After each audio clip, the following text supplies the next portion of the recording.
sweet to trust in Jesus, just to take Him at His word, just to rest upon His promise, just to know the saith the Lord.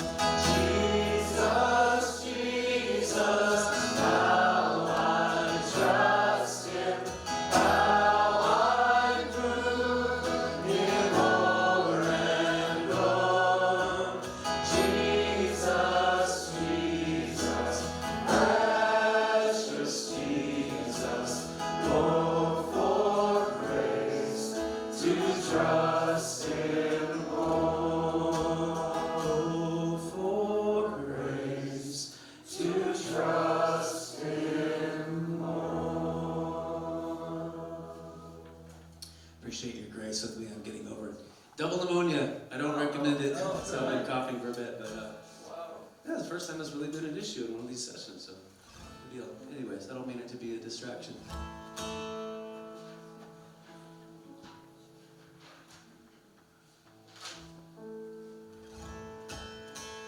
I'm not contagious. It's been, I'm like 2 months into it, so we're long past that. Don't worry, it'll be fine. Lord, I come, and I confess, bowing here, I find my rest. Without you, I fall off. You're the one that guides my heart. Lord, I need you. Oh, I need you. Every hour I need you. My one defense, my righteousness. Oh God, how I need you. With sin unstained, your grace is more. Where grace is found is where you're. And where you are, Lord, I am free. Holiness is Christ in me. Go ahead and sing it, you know. Lord, I need you. Oh, I need you. Every hour I need you. My one defense, my righteousness. Oh God, how I need you. So teach my song to rise with you. When temptation comes my way, when I cannot stand, I'll fall on you. Jesus, you're my hope. See, when I cannot stand, when I cannot stand, I'll fall on you.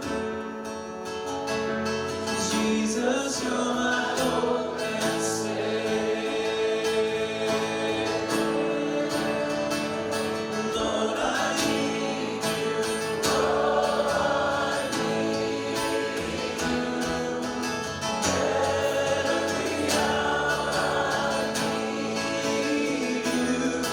My one defense, my righteousness. Oh God, how I need you. So my one defense, my righteousness. Oh God, how I need you. Lord Jesus, there's nothing like a coughing, cracking voice to remind us of the imagery you give us that we are these imperfect vessels so that your glory might shine through them, Lord. That's our desire as pastors, is to just be filled with your Spirit, to be filled with something that's worthwhile and that can bring people to you, can help people. So we'll just pray for each pastor in here tonight, and for Andy as he comes to speak to us. I pray that you'd illuminate your word to us by your Spirit. We pray these things in Christ's name. Amen. Amen. Thank you so much for your participation and your patience, all this stuff.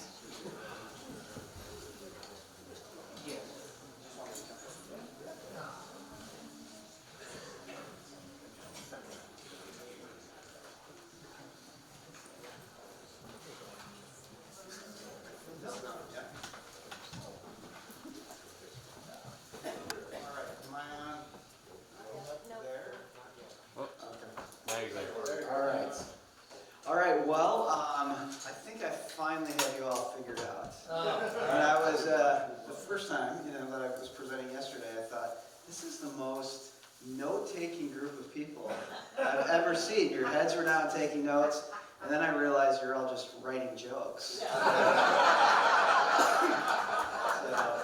you all need to be hired by, I don't know, Jimmy Fallon's joke writing room or whatever. So, all right, so we're going to pick up a little bit where I left out. What I'm going to try to do with these last two sessions is also kind of do a two-parter. I think that'll keep us from trying to get too much in, but allow us to build something. So those who didn't show up tonight, well, they're screwed. So those have to pick up where we go. So I do want to pick up a little bit where I left off yesterday, and as we kind of try to lay out what the secular is. One of the dynamics I said in this kind of secular age is it creates a surplus of all sorts of spiritualities. So I want to look at that. What I want to do by the end of my time tomorrow is try to map out in this secular age how all these spiritualities cohere. And maybe that will help us think about what are we really kind of offering people or leading them towards in the context of ministry, and how are all these other spiritualities coming into play. So one of the dynamics of this kind of secular age, like I said yesterday, is the creation of this surplus of all sorts of these spiritualities. This is what Charles Taylor calls a Nova effect. And what he means is he thinks that one of the dynamics of living in this fragilized time is that you get these two forces that come about, and they put kind of pressure on each other like the gravity on a star. And these two realities are just kind of classic organized forms of religion. You can think of kind of organized kind of Christianity and Judaism and things like that across the West. And that hits another reality. And that other reality comes in a kind of post-60s, kind of post-68 reality, which these things hit, and they actually have their epicenter of hitting in California. These things hit this drive to be authentic or be yourself. And these things kind of collide, and what they explode into is a whole surplus of third-way spiritualities. Or like I said yesterday, people can say, well, that's great you're a pastor. That's really cool. I'm spiritual too, but I go walking in those woods, and if you've been in the redwoods, that's all the cathedral I need, is I just need to be within that. So when we think about this drive to be authentic, we could say that we are living in an age of authenticity. And so we have had this movement, if we kind of do this in big ideal types, this movement from what we would call the ancient regime, or the ancient regime. It's the world of kings and queens. And the idea is that society had to cohere with heaven. So the way France was to be organized as a reflection of heaven. So the king was God's representative on earth. That's why for Louis XIV, when you go to Versailles and you stand in his throne room, you are supposed to get a sense that you are standing in heaven. Because this is God's representative on earth that rules and judges in this way. So you should, it's really because Louis was an egomaniac, is why it was like that. But he's partly an egomaniac because he thought he was God's sovereign who spoke for God. We move forward, and we miss this as Americans, but an incredibly different imagination comes to us, an incredibly different way of ordering our lives when the American Revolution comes, or when the French Revolution then follows. And that enters us from the ancient regime into what we might call the age of mobilization. And the idea in the age of mobilization, and you can hear this in our founding documents, we the people. We miss it because it's just so around us. but we the people becomes a profound, really earth-shaking different reality. And what it means is we the people decide the order that we will live under. We no longer create our society as a direct reflection of heaven. I mean, maybe we should listen to God's laws and things like that, and maybe if you're a deist, you think there's some kind of divine order out there. But for the most part, we the people get to decide who represents us, what laws are there. We participate and we vote in those. That exists after the French Revolution, after the American Revolution. But then we enter into, again, like post-68, we enter into an age of authenticity, where it becomes a very high good that everybody is driving to be, to say this in the broadest way, everyone for the most part, is driving to be authentic. I mean, almost no one would take it as an offense if you said to them, hey, you are an incredibly authentic person. Or I have never known a more authentic person than you. And you're like, well, thank you very much. I am, I'm really great. It's similar of how creativity works. I mean, especially in this part of the country, reverberating from Silicon Valley. To be creative is to be winning some kind of authenticity battle. Like, the creative person is the good person. But it wasn't that long ago that if you were to call someone creative, or you were to say, like, that church is a really creative church, or that seminary is a very creative seminary, you would not be complimenting it. You would be insulting it. Like, you would be saying, that seminary is really creative. What you'd be saying are, those people aren't making crap up. Like, they don't know what they're talking about. They're really creative. In other words, they don't know the tradition. They actually don't know the long historical tradition here, so they're very creative. But we take it as a very high good to be creative, because we take it as a high good to be authentic. And everyone is trying to be authentic. That we think that every human being should drive towards being authentic. So living in an age of authenticity, you also have an ethic of authenticity. And you all know this ethic very well, because it is just in the air we breathe. The ethic of authenticity says, no human being should ever tell another human being what it means for that human being to be human. And every human being has a right to define for themselves what it means for that human being to be human. This is the ethic of authenticity. And we can spin into that as we go tonight and think about that. But when that drive comes, that every human being has to find their own drive towards authenticity. And I land that a bit in California because it comes in this kind of 1968 counterculture that arrives. That the counterculture brings forth this sense that we all become authenticity seekers after this. Now, how does that happen through the counterculture? One of the realities of American culture is that some people will always say every election is a referendum on 1968. Like for over 40 years, we've been having a referendum on 1968. So how could we all be authenticity seekers? If you want to read a great book, there's a book by Thomas Frank called The Conquest of Cool. And he talks about how after World War II, there were two great fears that we were absolutely frightened as the war ended and victory occurred that would return to North America, would return to America. The first great fear was economic depression. Would we actually get out of economic depression? We went into World War II in a depression. Would we get out of it? Economists did not know if people would actually spend the money they had when wartime was over. That was a big fear. Second big fear was, of course, World War III. How would you make sure that the economy stayed fluid and World War III didn't happen? You were going to have, that battle would be fought in the economy. So you, coming out of the war, had this new economic system that was coming from the UK called Keynesian economics. And it really was this drive towards a consumer society. But the idea of it was, first of all, the government had to participate in getting nearly 100% employment. But the second piece of that is every American family had to commit, almost as their duty, to spend.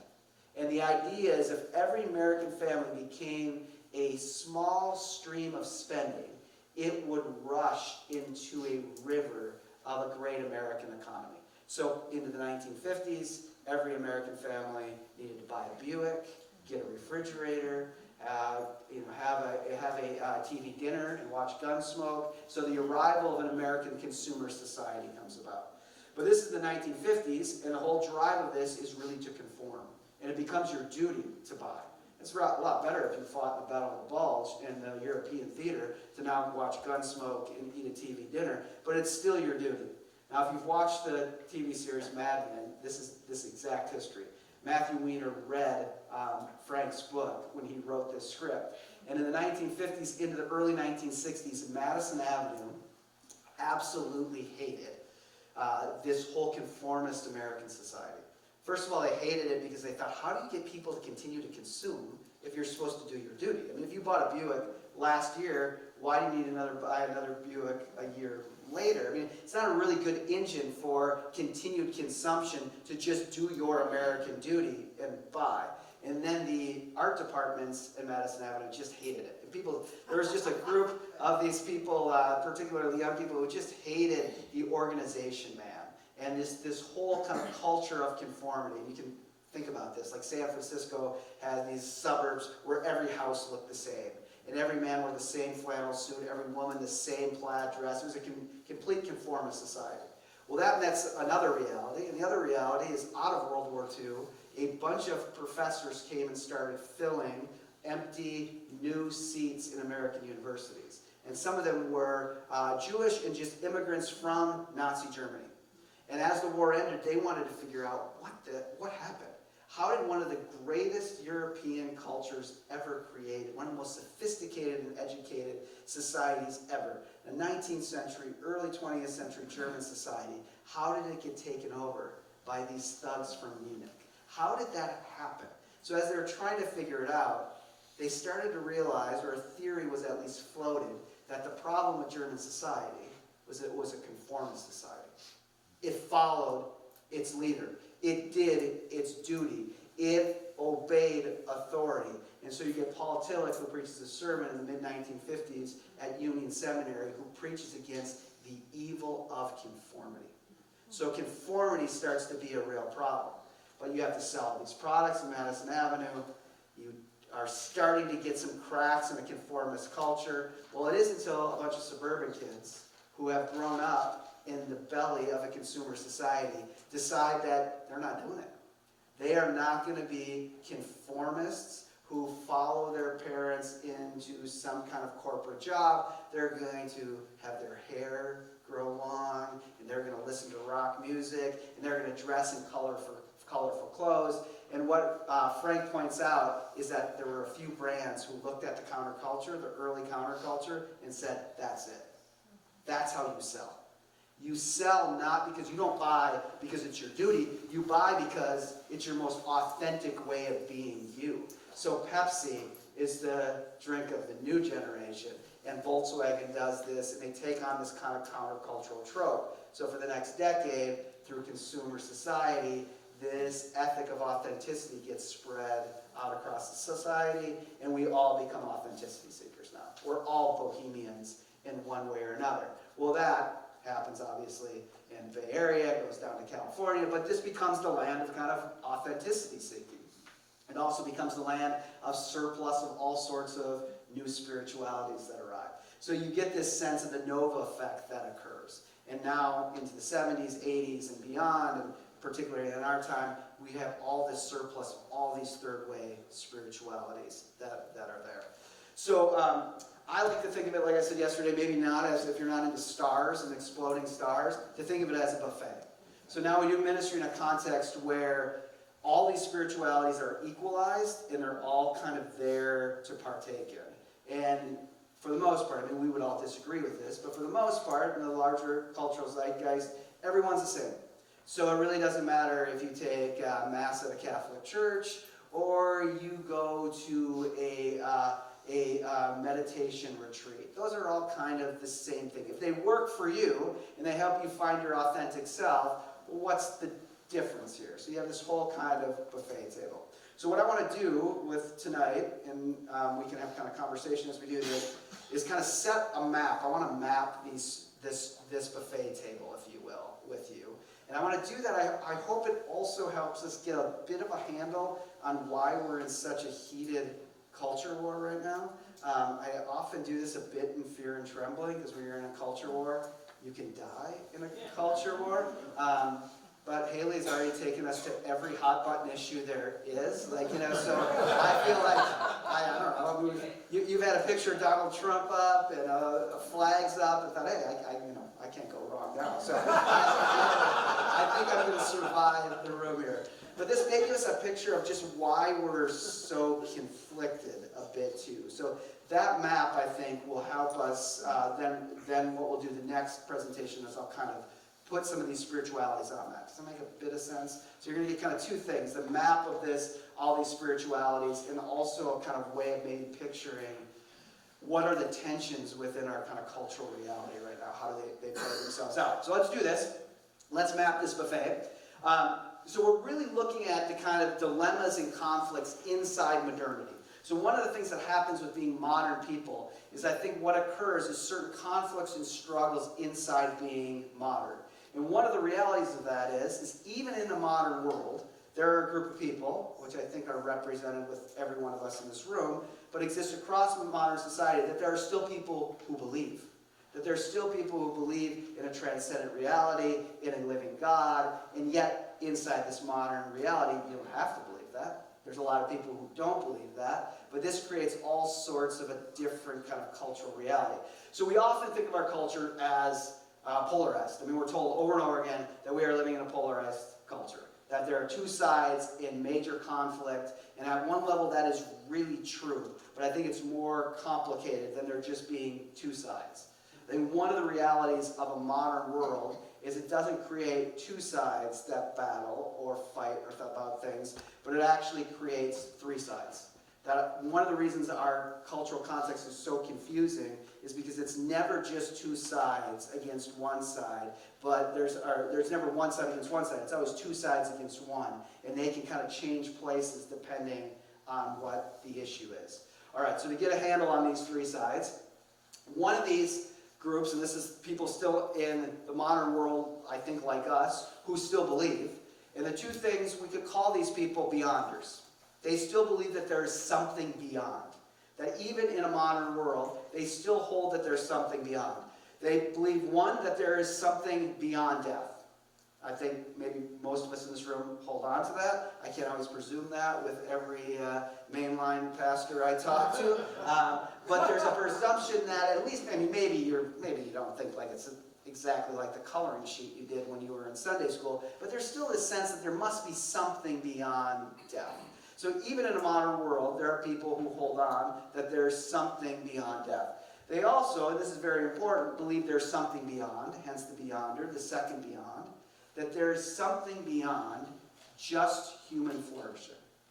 These people want human beings to flourish and want to participate in societies of human flourishing, but believe there's something beyond that. For instance, the kingdom of God is beyond it. We'd like a society to flourish, but there's also something beyond just human flourishing or a society that humans flourish. We think that there is another age to come, the return of Christ, the kingdom of God, God's great shalom, a beloved community. These things are all kind of just beyond human flourishing. Now, there are two examples, paradigmatic examples of philosophers who represent other sides. I don't know if you know the name Martha Nussbaum, but she is, I think, she's an emerita now, but I think she's still, I would still rank her as one of America's great philosophers. She taught at Brown for a long time. I think she still teaches a bit at Brown. But Martha Nussbaum, brilliant, brilliant person, but just absolutely, positively cannot trust religious people. She would not trust religious people. She does not actually think people who believe there is something beyond human flourishing can really participate in the kind of project we need to create a flourishing society. She is very uncomfortable with anyone who believes in anything that could take them beyond the attention to just creating a society where every human being could flourish. She thinks, those of us in this room, we are actually not loyal to a society that just is going to flourish. We can say we are, that we like that, but ultimately we are loyal to another kingdom of which we cannot see. And she's just not so sure we can really participate in making for a flourishing society. So she's paradigmatic on one side. Another, I don't know if you know this book by Martin Buckman. He He teaches like in the literature department at Yale. He's actually a Swedish guy, but I had a lot of friends who read this book, This Life. It was pretty popular about 3-4 years ago. I think it's a crazy book, to be completely honest with you, but it was got a significant reading, and here's his basic perspective. He just absolutely, you can kind of hear it in the title, A Secular Faith and Spiritual Freedom, that is the subtitle. This Life is really significant. He thinks if you are someone who believes there is something beyond this life, he can't trust you. He does not think you will ever really live this life. That you definitely will not suck the marrow out of this life if you believe there's a next one. You're always just preparing for the next life. You're not really living this life. And he feels bad for you because you're not actually really enjoying this life. And he actually thinks you'll never care about ecological crisis because you're always thinking about another world. So you'll never really invest in this world and you won't really live. I mean, he even says this, and I have to tell you, I think this is the craziest argument I've ever heard. But he actually says, directly, he says, you will not really love your children if you believe there's another life. Because you don't really care about living them in this life. You even think you're going to see your child in the next life. So he just cannot trust anyone who thinks that there is something beyond death. Now, this is not to point out those two people and say, wow, awful people. It's to represent a certain kind of perspective inside our modern world. That these become too paradigmatic. I mean, a good example is probably our deepest intellectual examples of those perspectives. So we could map this out. We could call the Martha Nussbaum people, we could call them exclusive humanists. So a modern world does create exclusive humanists. And what we need to be clear about, or what we need to underline, is the exclusive part of it. We can have all sorts of conversations about humanism and Christianity and where that fits. There's actually a great book I know called Incarnational Humanism that's trying to have a deep kind of sense of humanism that's still theologically rich. But what's important here, when you think of someone like Martha Nussbaum or this kind of ethos that exists within our larger culture, is it's an exclusive humanism. The sense of a kind of exclusive humanism. Now what drives exclusive humanists is what we could call the modern moral order. So what they need, what they desire as they try to create a flourishing society, is they believe we all need to participate in this. That we need to create a society where everyone is free to live their authentic lives and do not find experiences of oppression towards their self-expression of who they are. So therefore, there are some things that we have got to agree, in some ways we have to live. For instance, we have to say that there's some things we should not talk about. There's some ways we should talk and shouldn't talk about. There's ways that corporations, companies should have to evaluate, say, their hiring practices to make sure that they are not biased or bigoted towards some people. This is what the political theorist Isaiah Berlin calls positive liberty. It means the kind of freedom they view is a freedom where you have to participate in it. There has to be a way that we support this kind of way of life where we all decide we're not going to talk about this or we're going to use this kind of language because, not even because we think it's so great, but because we think that this creates an environment where everyone can be free, can be freely themselves. So, this puts us in like hot button political issues. But this is the kind of logic of HR or DEI. The idea that there are some ways, for the sake, and again, you have to get into these people's mind, for the sake of all flourishing, there has to be a sense of freedom that's a positive freedom, meaning that you have to positively do something. You have to do something that allows us to be free in this. Now, one of the things you need to recognize, I want you to recognize within this, is the modern moral order really actually has Christian roots. It comes from a certain Christian perspective, and it actually comes from most of the people's heritage in this room. It comes from a reformed imagination. It comes particularly from the Low Countries. It comes from the Netherlands. It comes from this sense that when the Reformation dawns, we realize that we will not divide our society anymore. The Reformation maybe frees us from it, that we do not divide our society between those who pray, those who work, and those who kill. In the medieval world, those were the three ways you could go. You either prayed, you worked, or you killed. In other words, you either were a monk, a peasant, or a knight.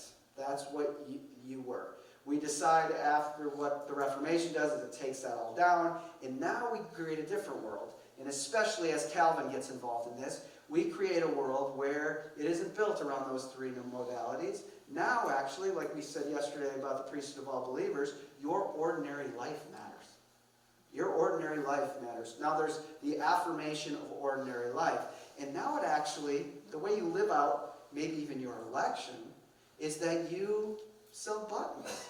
You don't go on a crusade. You sell buttons. And you actually, it's your work at your little business. And being really diligent at that. And being fair at that. And of course, Max Weber, the German sociologist, thinks this creates capitalism.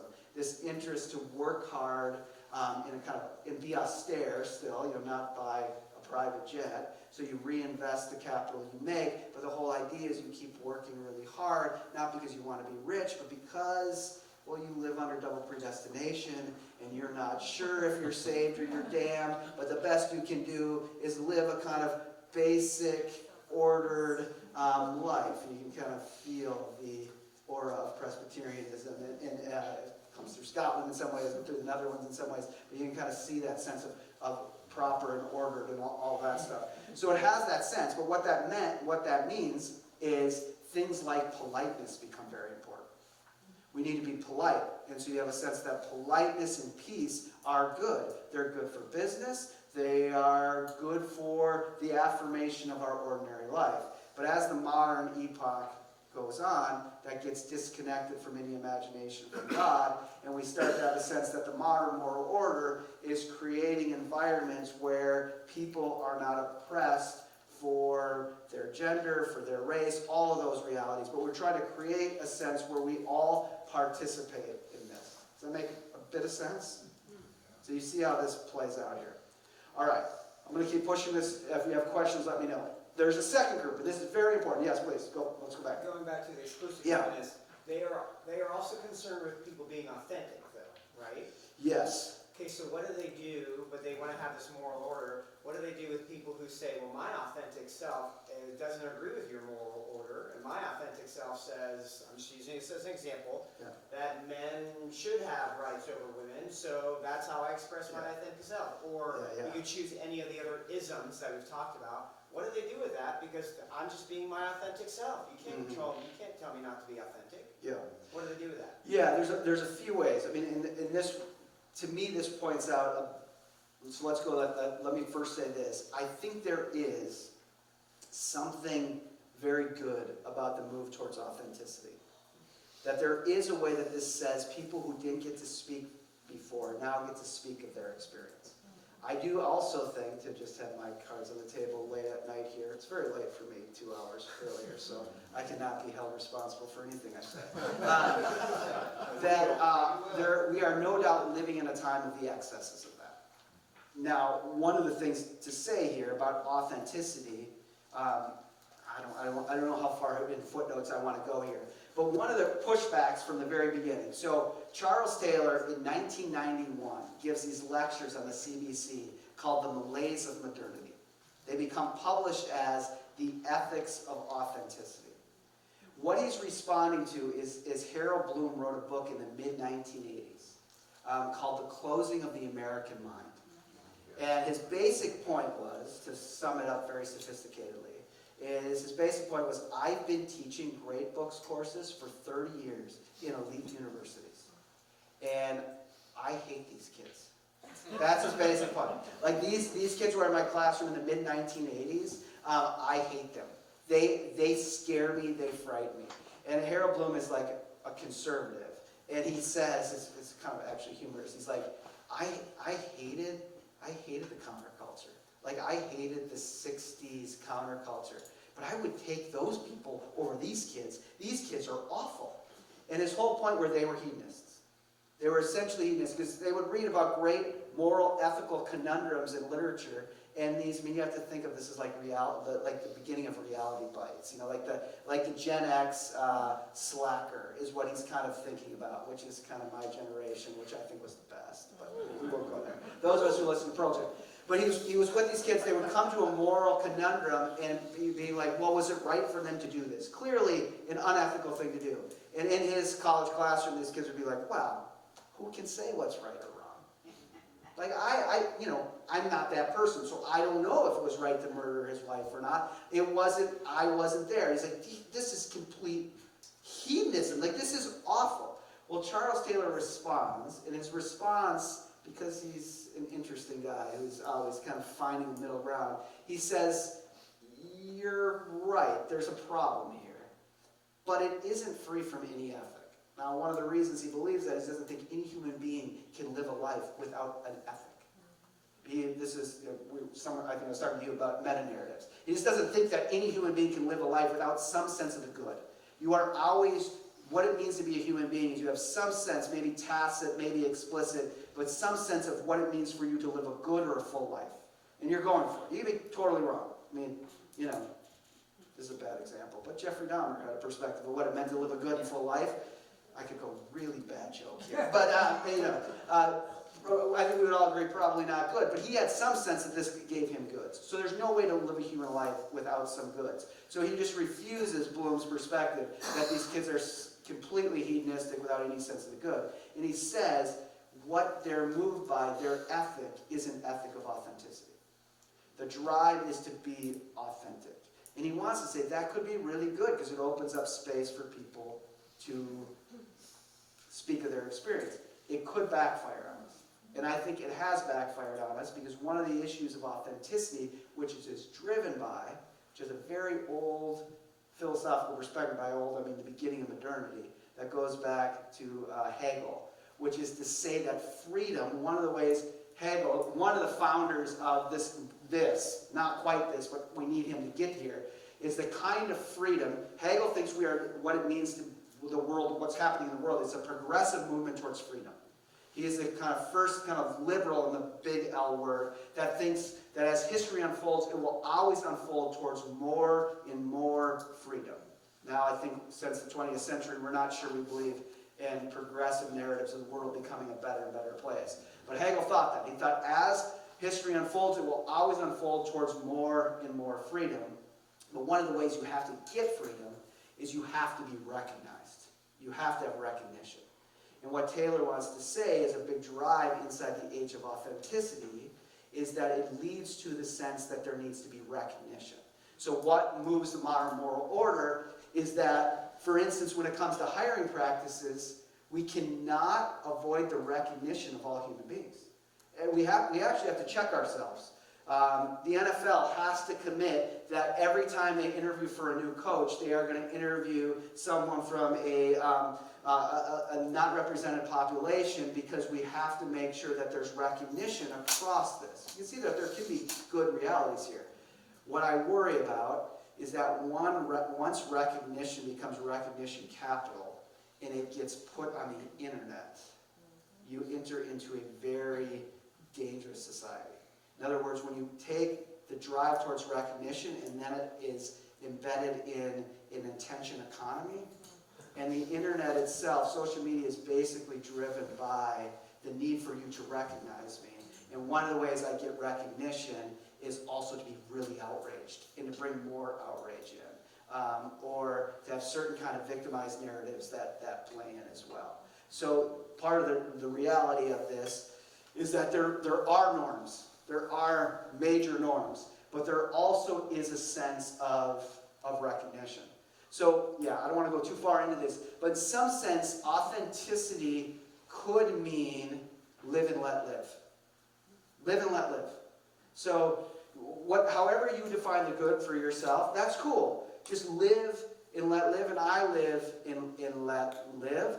But if someone says to you, the way you're living is a bad way, then I should say, no, we don't do that to people. You have to give them the freedom. So there are kind of norms that police this reality.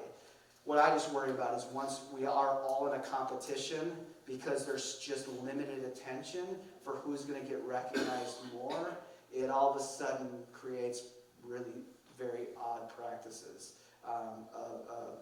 that play into that. So there are still norms that play in, and the larger reality is kind of a certain kind of sense of recognition that plays in. We can go a little bit deeper in that. Yeah. Well, I mean, it seems like part of what's happened, though, is, like with these norms, is there are certain people that, right, it may be your authentic self, but it's evil, right? Like, you're so toxic to this no offense culture we're trying to create that you're just out of bounds, and so we just define you as evil and want to shut you out. I mean, that's where cancel culture comes from, right? Yeah. Yes, but let me try to complicate this, because I'll show you where these you're already. Sorry. You said let me try to complicate it. Yeah. Well, let me try to add to this, because I think we'll see where we start calling each other evil very, very quickly. So there's not only this exclusive humanist side, but what modernity can also create is another side that we would call the counter-enlightenment side. These are a group of people that we would call the rejection party of modernity. They reject. They reject two things. They reject that there is something beyond death. They just think that this is the problem with religion, see, is that it really is the opioid of the people, in the sense that, like, it's just a kind of fairy tale that keeps you from having to confront the real realities of life. That life is a hard thing. The life's a battle. And, you use religion to kind of cut the hard edges out of that. So they reject that. The second thing they reject is the modern moral order. They absolutely hate the modern moral order. They think, to be very crass, that the modern moral order is absolute bullshit. And that it is a form of freedom that is not freedom at all. That it actually is a ploy by elites to take control.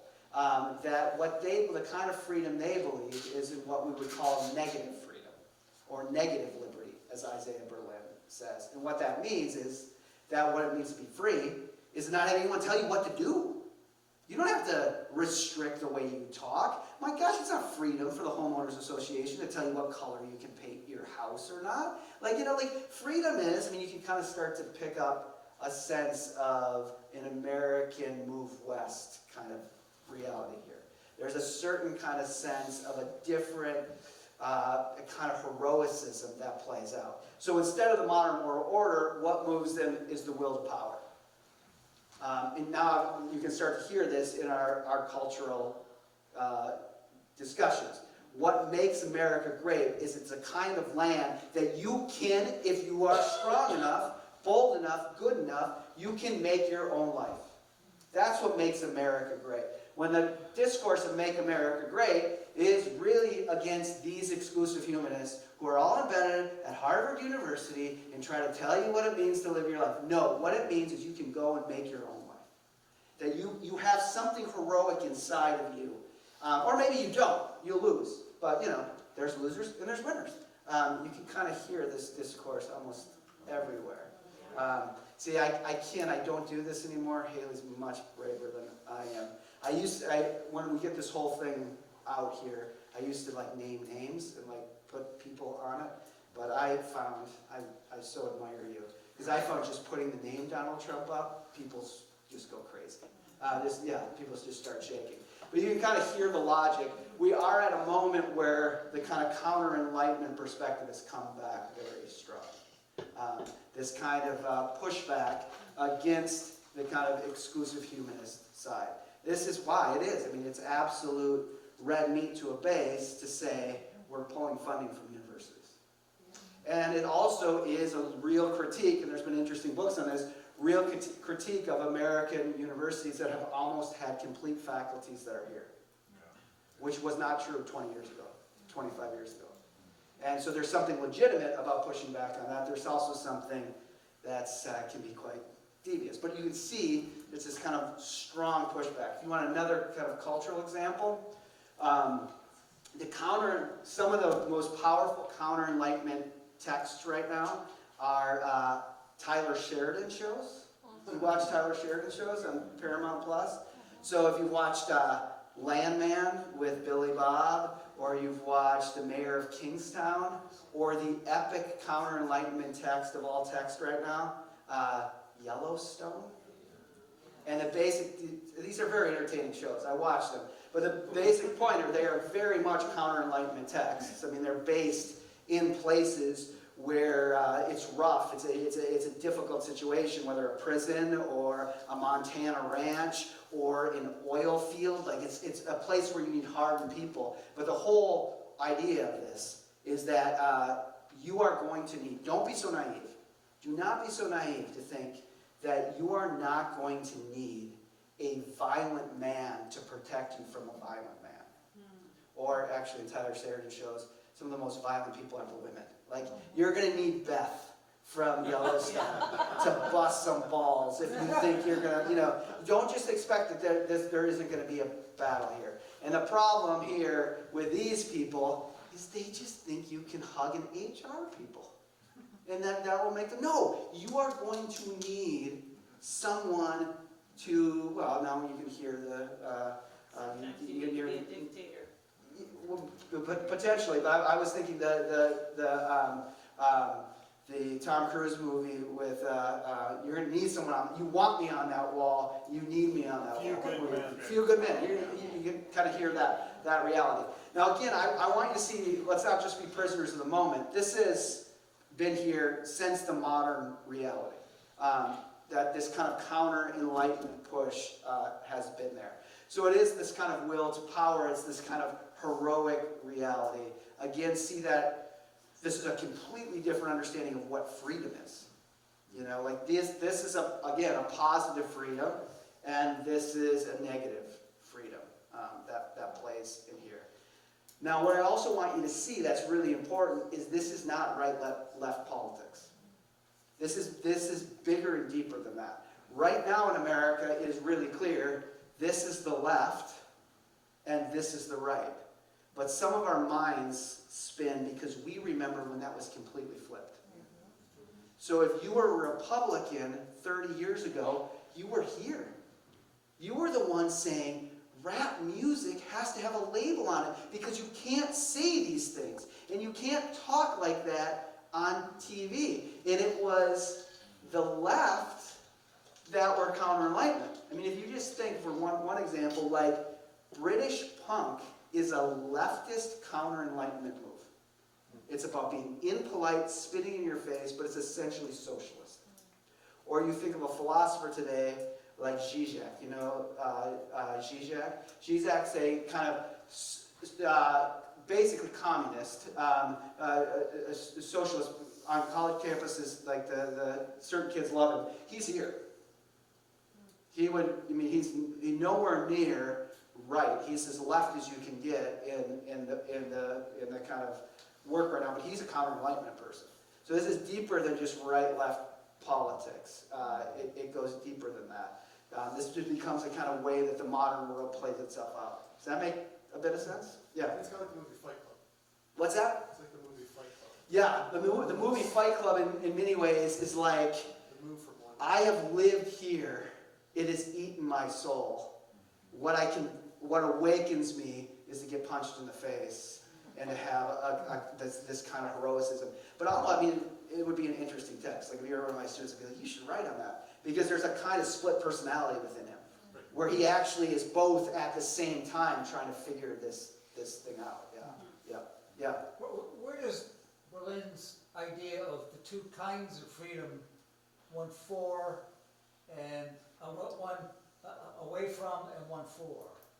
Isn't that Berlin's concept of freedom, the two kinds of freedom? No, close. His two kinds of freedom is one freedom becomes a collective project we have to share.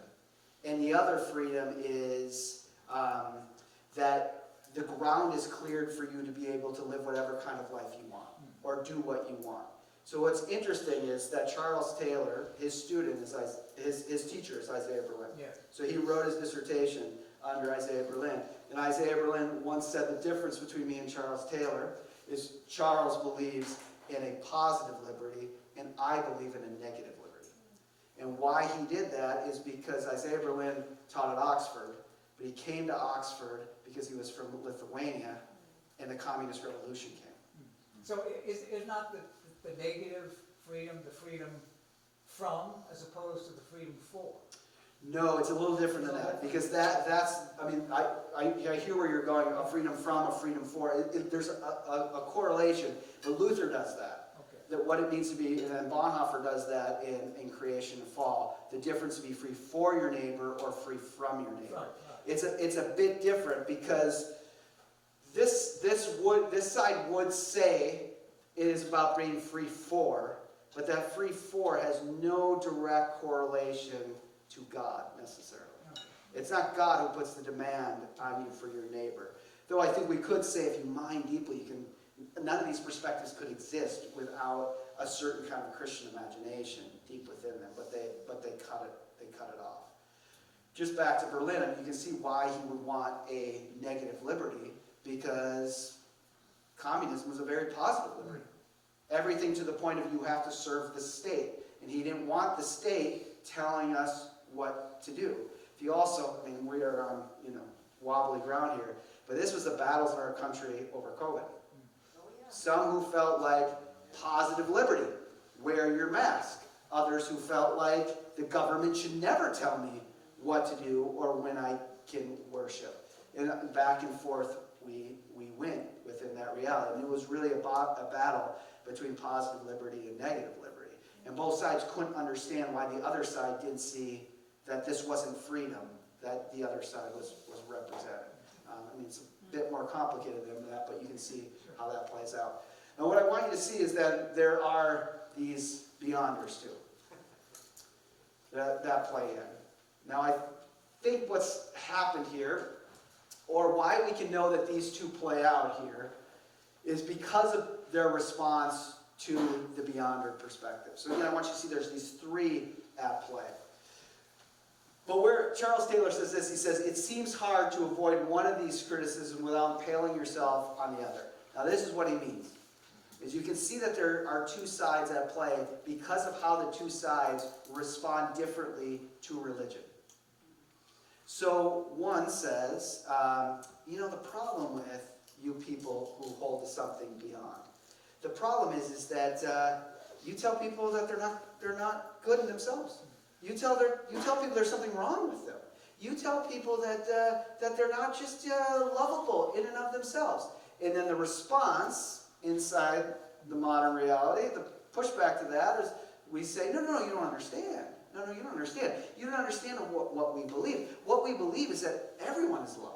That God loves and embraces all people. That God desires to bring grace and mercy to all people. And the church isn't a place that excludes people. No. See, the church accepts. The church is a loving place. The church tries to accept all people. And then you say that, and then the other side goes, oh my gosh, that's seriously what you believe? You believe that God loves all people and wants to hug them and embrace them and kiss them on the forehead, and that everything should just jump around and we should sing fairy tales? Don't you know that the world is a harsh place? Don't you know that there's evil in the world? Don't you know that there are actually bad realities and bad forces that want to crush people? Don't you know that? And then the response is, no, you don't understand. You don't understand. We actually believe that there is sin in the world.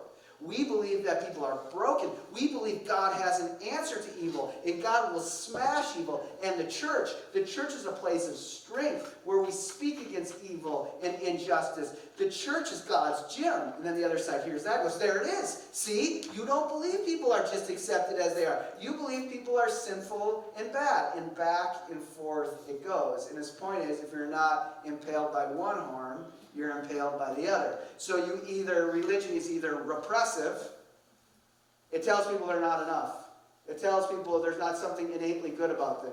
Or, once you respond to that, you get impaled by the other one, that it's, what religion is it just polarizes. Now that's just a $10 word for edits out. It edits out the hard stuff. See, it can't confront real darkness and things like that. And so it uses religion to just sugarcoat things. And his point is, you either get impaled by one or you get impaled by the other. All right. I think this is what's happened in this moment. That you had moderate mainliners and modern evangelicals, and they actually were not that far apart. before the culture war got hot. But I think what's happened inside the culture war is, we're using this as ideal types, so saying this in the broadest strokes, is mainliners have slid down to find cover with exclusive humanists and actually feel more comfortable exclusive humanists, and evangelicals have felt far more comfortable with counter-enlightenment people and have looked for cover there. And now the gap between us is much further, and almost everywhere I am, people will say things like, there's a lot of things I don't like about this culture, but you know the people I really hate? If they'll say it that boldly. Really I hate? Those other Protestants. Those people have really betrayed us. I think that there is just right now this incredible momentum to get pulled down this side and to lose the distinctive kind of voice of being a beyonder, of holding to that. That becomes the deep temptation right now, is to find cover in that. I mean, I would say, I think you would all, from listening to you and talking to you, I think the ELCA and the PCUSA feels much more comfortable down here. And I think some of the things that Haley has told us is she's trying to point out here. And it's interesting, and I could be wrong about this, but I think one of the things that happens is that as we try to maybe pull up from one of these two sides, and it's kind of go this way, it becomes real easy to interpret when someone's trying to pull you up, but they're actually trying to pull you all the way down here. Or vice versa. Does that make a bit of sense? So it's really hard, I think, for us right now to hear the critiques or think about what it means to hold on to there being something beyond just human flourishing, and that there still being something beyond death. I live here, and I will tell you, over my 20 years, I have seen such a move down here. And almost every student I teach, every pastor I talk to in the main line, they will say things like, do we ever really need to talk about heaven? I'm kind of embarrassed talking about that. One of the interesting things in the tradition, which you'll have to have me back in a few years to talk about this, but I actually think it's really interesting for mainline people who want to think about money and justice around money. Peter Brown is, I think, the greatest Augustine historian we have. Wrote these really amazing lectures called A Ransom for the Soul. And they were all Augustine's sermons on money. And Augustine just does not think you can get straight on money if you do not have a sense of storing up treasures in heaven. And he obviously doesn't mean that in a Pelagian kind of way. But he actually says, it's an incredibly pastoral assertion. Brown points out, one of the reasons he's so against Pelagius is because he thinks that Pelagius is right. And you can actually kind of perfect yourself. Then you don't have to give money in alms to the poor. And if you don't have to give money to the poor, then the poor is left out of the circulation of money. And he thought that you can't hold on to that. There has to be a way that what you do with your money really matters, but there was a deep sense also that had to do with a sense of heaven and reality. It's really interesting that in the main line, we really want to talk about economic justice issues, but somehow don't think eternity, heaven, text about storing up treasures in heaven matter anymore. And I'm just not so sure we can actually get to that place without having that kind of vision. Yeah? I just can't read the bottom line across I don't want to trip over that chord, so I keep going to this one. This bottom line here? both. Yeah, this just says mainline progressives, and this says evangelical, and the word we've used before, nationalists. Okay. That we kind of go into that direction. All right, does this make any sense? Yeah. Maybe I'm over Yeah. analyzing this, but I almost see with the evangelical mainliners that what we have is a civil war inside the Beyonders, and the CEs and the humanists are just sort of sitting back and going, Yeah. it's like they're fighting against each other, and I think some of them are, but I think a lot of the discourse we start moving against each other is actually taken from the language games of these two groups, most often. So yeah, we could, Yeah, let's think of a few people maybe that we could put on there, right? Like so,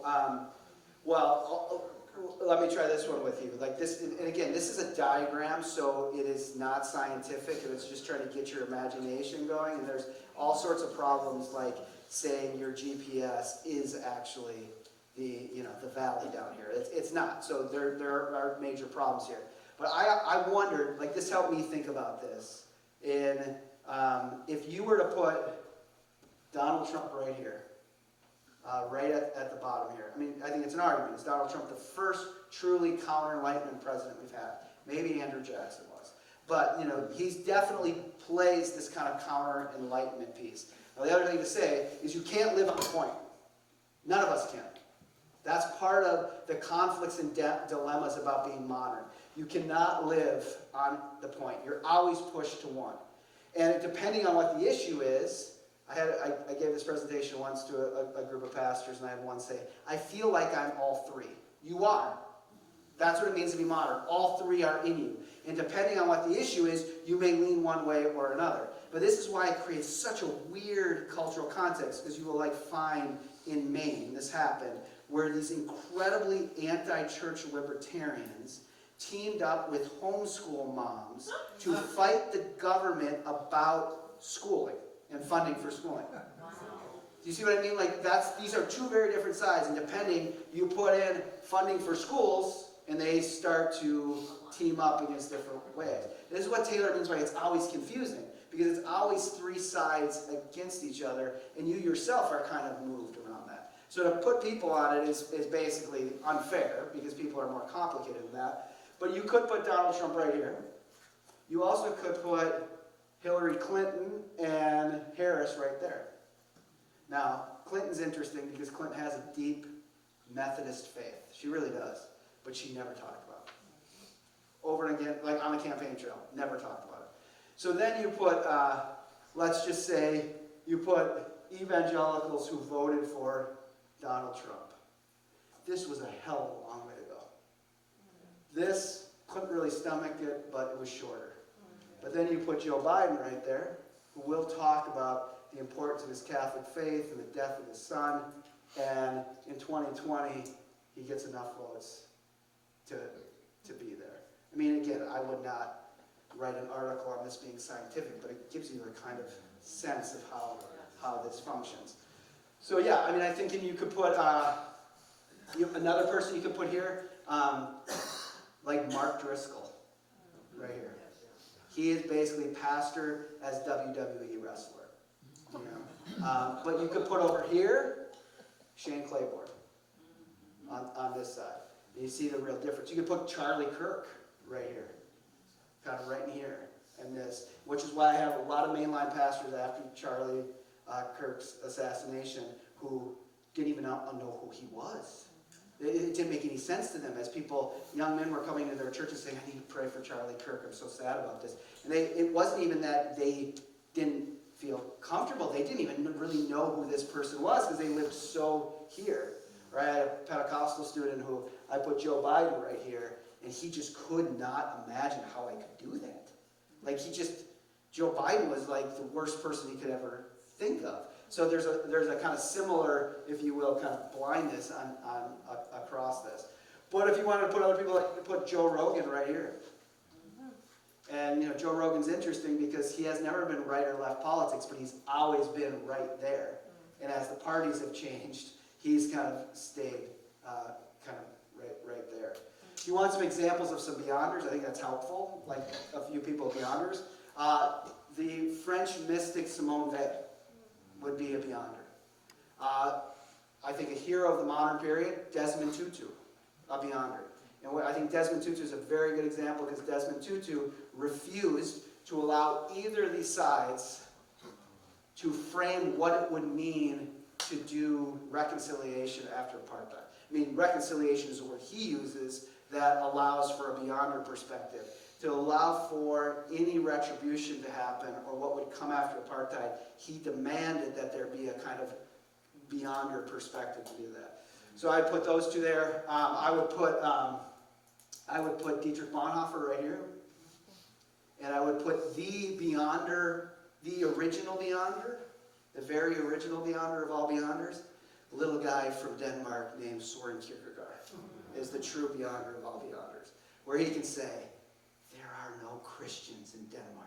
And he says that when 98% of people are going to church, but he thinks that somehow what Christianity's become is something in here.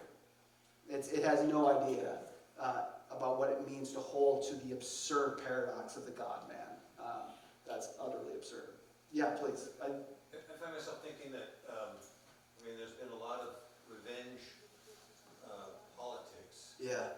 And as much as different sides want to reverse that, should a Democrat get into the presidency, when does it stop? When does the Hatfields and McCoys ever end? Yeah. If you keep doing that, so you go back to the South Africa, Yeah, yeah, and the way they did that, yeah, where they didn't, yeah, they united them together, yeah. but they didn't punish even the Right. perpetrators. Yeah. I do find myself, when will that cycle stop? Yeah. If it isn't a conscious choice by whatever side of that triangle you're on. The direct answer is never, because it's endemic within modernity. It will only be hot or cold. And what I mean is that this side, in the late 18th century, 19th century, this side was all about being French. And the French held it over people to the point that the Germans felt under the French thumb at all times. And then you had to get a king like Frederick who just worshipped the French and brought Voltaire into his court, and you had to speak French all the time. And they made Germans feel stupid for how they talked, and like the language was so gross. And then you get this rise up of this very different philosophical perspective called Romanticism that pushes back against French rationalism and says, no, these French jerks don't know what it means to really live. And it's not just about numbers and empiricism. It's about feeling and poetry and life. And you get someone like Johann Herder who says there's something authentically beautiful in our own language, and we should hold on to that. So this is one of the things that Friedrich Nietzsche has said that's really profound. Nietzsche says a lot of profound things, but he says what's endemic to modernity is resentment. And he means it as a French word, resentment in French. And what resentment is that you blame someone else for your shortcomings. And this is why Desmond Tutu did Miracle. Because the ground was set up for revenge. I mean, this is Hegel's The Reverse of the Slave Master Dialectic. And unless this is broken by some religious, at least Christian imagination that's beyond modernity, it will never end. I just worry about even how my own students think about justice, is that they get embedded too far down here, it just becomes the reverse of Hegel's slave-master dialectic. The slave becomes the master and the violence continues. You need to break it, which was one of the profound realities. Like if I was to put Martin Luther King Jr., I'd put him here. I mean, MLK was not perfect, but he did have this perspective that you cannot get justice in the same kind of modern tit-for-tat way. That you have to use nonviolence to break this. And so that becomes so in some sense it will never end. And it will particularly never end, I mean, you can hear my deep bias here, without a kind of Christian imagination that can have a very, this is where I want us to end tonight, like have a very different theological anthropology. So remember, I'm giving you all this, not because I'm, just trying to keep up with Haley and all the controversial topics, but is to actually say that what we'll do then tomorrow afternoon is I want to map spiritualities on here. So when people say, well, that's cool, you're a pastor, but I run marathons, and that's my religion. You're going to see how I'm going to map those on those, and the method I'm going to use to do that is what I did is I read like 300 memoirs. And if you think of memoirs as essentially like Augustine's Confession, the first memoir, but really since 2000, memoirs have been a major piece of publishing. And they almost all are stories of a great transformation you had in your life. But what's fascinating about them is 95% of them have a great transformation. We'll even use language like mystical, deeply spiritual, but no God in them. So my life was changed when I started doing yoga. My life was changed when I decided on a whim to climb that mountain. And I'm going to put those up on this, and you'll see that some forms of spirituality are these heroic acts. Some are let's do this now. Like the spiritual pathways for the counter enlightenment is a pathway of heroic action. That you do something heroic, you overcome something, and then you feel this infused with a spiritual reality. The exclusive humanist side is the spiritual pathway into finding the truest inner genius within you. But what you're going to see is these memoirs I show you of Beyonders is the spiritual pathway is very different. It's usually one where a great transformation comes from a surrender and confession. So what I want you to see theologically is these two, even though they are warring enemies, they are Michigan and Ohio State in modernity. Go blue. Yeah, there you go. They actually share a similar anthropology. And the anthropology that they share is that the human actor, you as a human being, that you are magnificent. They are Jean-Jacques Rousseau anthropologies. You guys remember from your undergrad days Jean-Jacques Rousseau? So Jean-Jacques Rousseau became Paris's greatest author. But what he really wanted you to know is that he wasn't even from Paris. So every title page says Jean-Jacques Rousseau from Geneva. And the idea of that was, I am the most self-made man who could ever be made. Like, I have become France's greatest author, Paris's greatest author, and I'm not even freaking from France. That's how awesome I am. But Jean-Jacques Rousseau wrote his own confessions. And he meant to write them a kind of Augustine's confessions for the Enlightenment. And he flipped Augustine on his head. And his basic point was, well, if Augustine's point is, you are fundamentally bound to sin. You cannot escape it. You will need something from outside of you to come and save you because you are bound in sin. Rousseau flips it on the head and says, no, what you are is you are perfect. Magnificently perfect. The problem isn't you. The problem is freaking Paris is the problem. It's civilization that's the problem. So it's a very much a Taylor Swift anthropology. You just need to shake those haters off, is what you need to do. Society does that. So if you could be freed from society, so if you could take a boy like Emil and take him out into the woods and just educate him, you would essentially educate him without sin. Perfectly. Because he would be outside society. You think that, you can see how absurd this is, but it is everywhere within our cultural context. So my kids went to maybe the most progressive school in all of the Twin Cities. It basically was like every day a Portlandia skit. But it wasn't funny because it was real. You know what I mean? It was crazy. It ended up to be the best thing for my kids because, when Christianity's blamed for everything bad in the world, they're like, wait a minute, I don't know if that works. So all of a sudden they were like, I'm kind of interested in the church and Christianity because their school was like, this is the worst thing that you could ever do. I wouldn't recommend it, but it actually worked really well for us. But my daughter started going to this school. It's like a K through 12 school. She started going in like 8th grade. She started going in 7th grade. In 8th grade, I was praying for her. And I prayed for her before bed. And I prayed a very St. Augustine prayer for her. I said, God, would you please come and be with Maisie right now? And God, even tonight, would you change Maisie?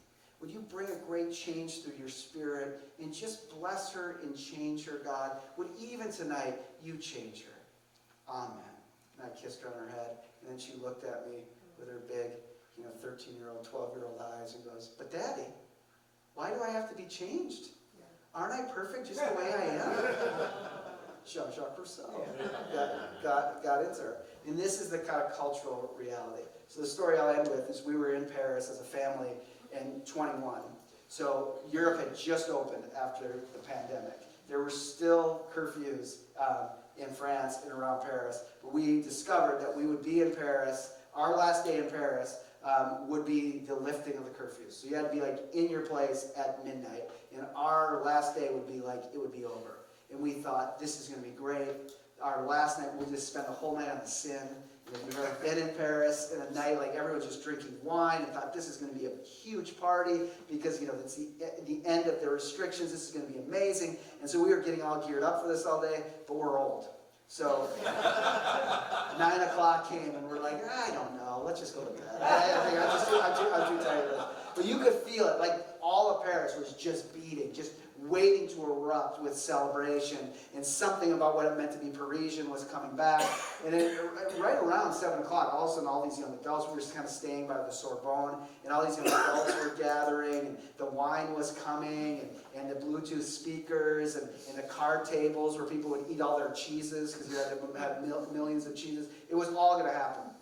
But it was, again, too late. So I sent my family to go to bed, and I thought, well, I better figure out how we're going to get to the airport in the morning. So I went down to the metro station by the Luxembourg Gardens and saw a big sign on it that said, the workers here are on strike. It's a French, you know, it's very French. So I was like, okay, I got to find a new metro station. So I found a different one, and I was walking back to our Airbnb, and I thought, you know what? I just want to look at the Pantheon one more time. And, you know, the sun's kind of hitting it, that kind of Parisian way. I just want to look at that. So I walked up, and of course, if you've gone to the Pantheon, you know, all the great French heroes are on statues. And I walked up, and I just knew it as I saw that statue. And there were all these young adults sitting at the foot of this statue, not really knowing who it was, but nevertheless drinking and listening to music. And I just knew immediately, it's Jean-Jacques Rousseau. And it was. And they were all these young people, you know, literally, but also metaphorically, sitting at Jean-Jacques Rousseau's feet. But I found it incredibly funny, but only someone as nerdy as me would find it funny. As I walked up and they were listening, all these young adults at Jean-Jacques Rousseau's feet were listening to a Bon Iver song. Do you know Bon Iver? So it's like this independent artist. Hey, my second independent artist reference. Grammy winning. If you're from the upper Midwest, Bon Iver, we love him because he's from Wisconsin. And anyhow, he has this song called Holocene. And there's not really a chorus in the song, but in this song, it goes, I was in Milwaukee off my feet, and it says something about betraying a friend. And then the only chorus that comes back throughout the song is he sings, and at once I knew I was not magnificent. And at once I knew I was not magnificent. And I had a great chuckle to myself that only a nerd like me would find funny, that all these kids were sitting at Jean-Jacques Rousseau's feet, singing into his ear, and at once I knew I was not magnificent. Because Rousseau's whole point is you are magnificent.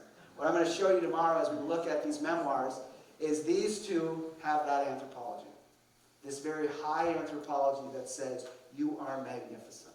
And if you can access your truest inner reality, you can find it. Or if you can go outside of yourself and you can beat something, you can overcome something, you will find it. This other, I'm going to show you, have a very low anthropology. And a very low, and I think a good way, in the sense that you need something from outside of you. That in you, what will change and transform you is not within you, within your effort or within some kind of sensibility of yourself. It is a gift that comes from outside of you. And this is what's really at stake in the context of ministry, is that the kind of routes of faith formation you do, are they embedded in a kind of Rousseauian anthropology, or are they embedded in a more Augustinian anthropology? And what's at stake there? And I'll show you these really practically, these stories, and how they play out. They're all stories that are fabricated stories because they write the book, right? But that makes it even more interesting, like Augustine, reflecting on telling the story of their great transformation. And what's so fascinating is we have people within our cultural context who have incredible, or want to tell you about, even want to evangelize you to their great transformations. But they don't need God in those. Except if you have this low anthropology.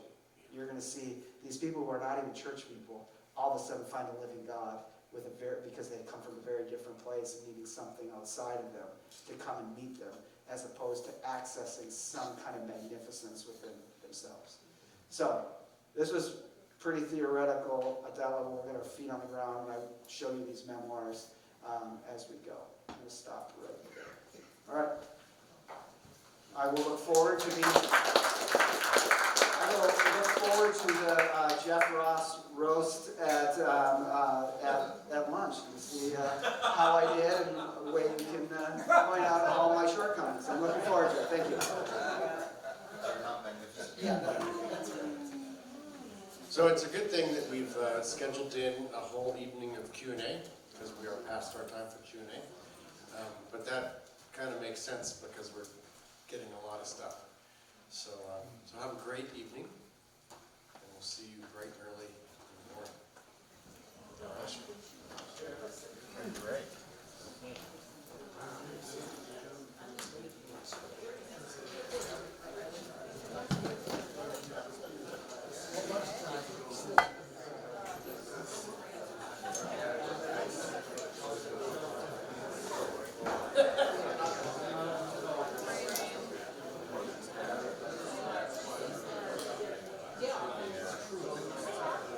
Those are